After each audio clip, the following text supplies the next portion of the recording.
Brothers and sisters, this video is going to be a little bit longer than the previous ones that I have made due to the fact that the internet on my computer is out.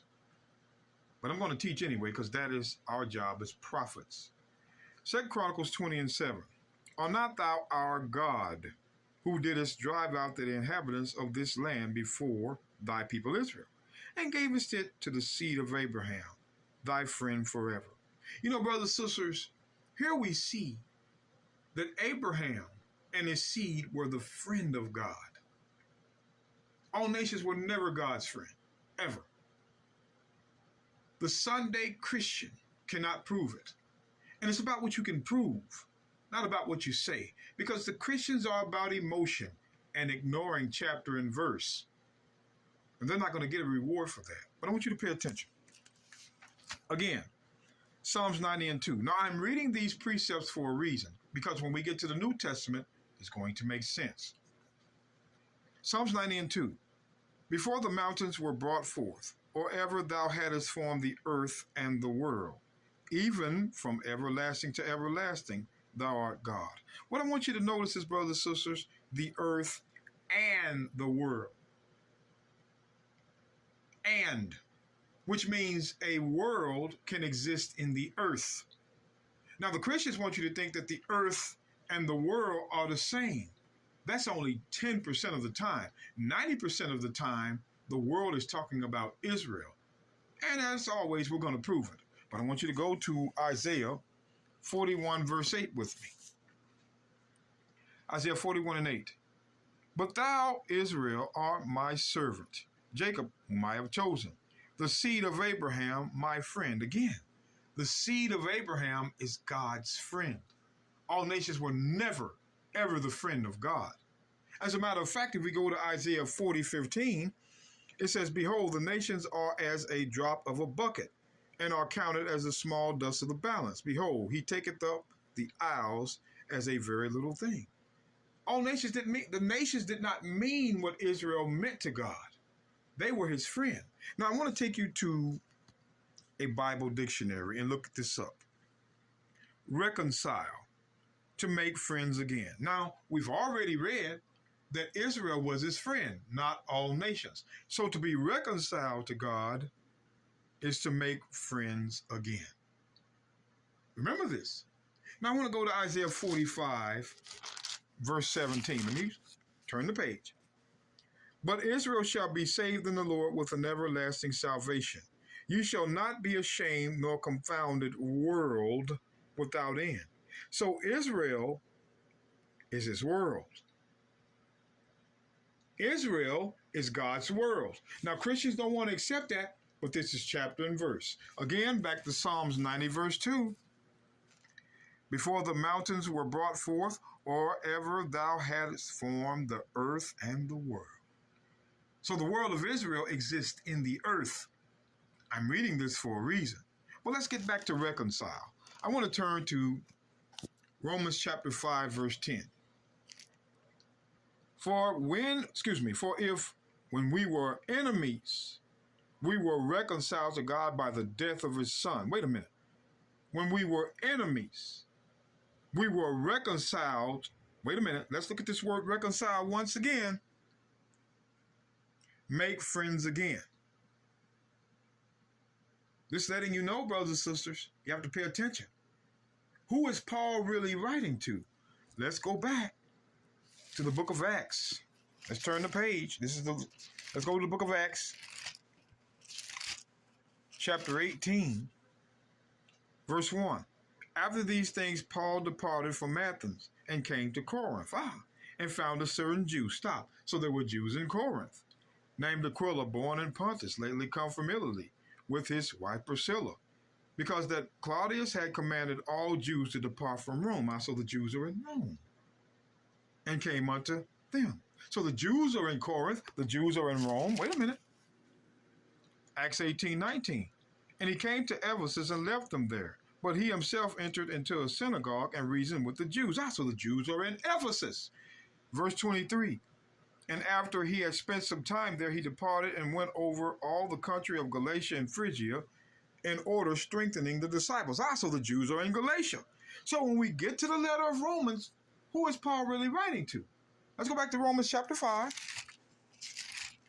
Romans chapter 5. Let's get there real quick. Romans chapter 5, verse 10. For if when we were enemies, we were reconciled to God by the death of his son. So by the death of Christ, who was reconciled, which was made friends again by the death of his son? Israel only. The church cannot prove all nations were ever friends with God. So how could all nations be reconciled unto God by the death of his son? Let's go to Lamentations. I want to go to Lamentations real quick. Let me show you who became enemies. Lamentations 2, verse 5.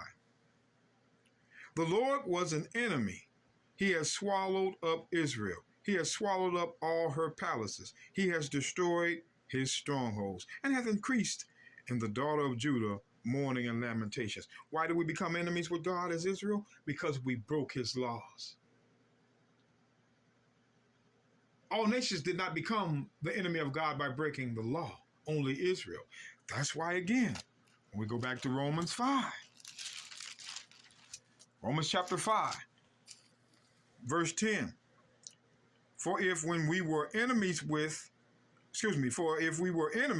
were reconciled, made friends again to God by the death of his son. All nations were not reconciled by the death of his son. Only Israel. You have to pay attention to this.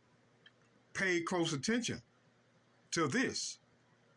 Much more being reconciled, made friends again, we as Israel shall be saved by his life. The church like to teach that this is all nations. No, all nations were never the friend of God, so how can all nations be reconciled?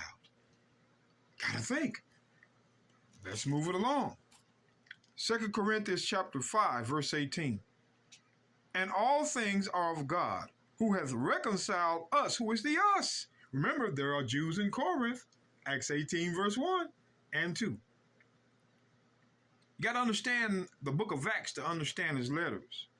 To himself by the Messiah Christ, and hath given to us the ministry of reconciliation, to wit, that God was in Christ, reconciling the world unto himself, not imputing their trespasses unto them, and hath committed unto us the word, which is the law of reconciliation. Reconciling the world. What world did he reconcile to himself? Was it all nations? Reconcile, to make friends again. Who is his friend? That's right back.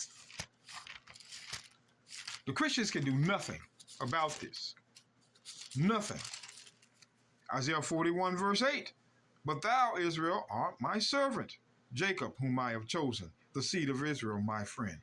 But we became God's enemy because we broke the law, and he had Babylon come take us into captivity. So we were enemies with God as Israel. And also, Isaiah 45, verse 17, again, but Israel shall be saved in the Lord with an everlasting salvation. You shall not be ashamed nor confounded, world. Let me zoom in. World without end. And we already know, according to Psalms 90, verse 2, he created the earth and the world. So that world and the earth was Israel. So when we go right back to 2 Corinthians, went too far there, 2 Corinthians 5, verse 19, to wit, that God was in Christ, reconciling the world. Reconcile, make friends again. Reconciling the world. Which world did he reconcile into himself? Israel. It was not all nations, because all nations were never friends with God. Brothers and sisters, these Christians will not read the Bible precept upon precept, but like to give you an analysis of what Paul is talking about. More called exegesis. Christ reconciled Israel unto himself, not all nations. Brothers and sisters, you can catch us on YouTube, IUPR Bible Radio with host the Apostle Reuben, hashtag IUPR Bible Radio. We have Sabbath services online every Sabbath, and every now and then we do short videos. All praises to you all. Thank you.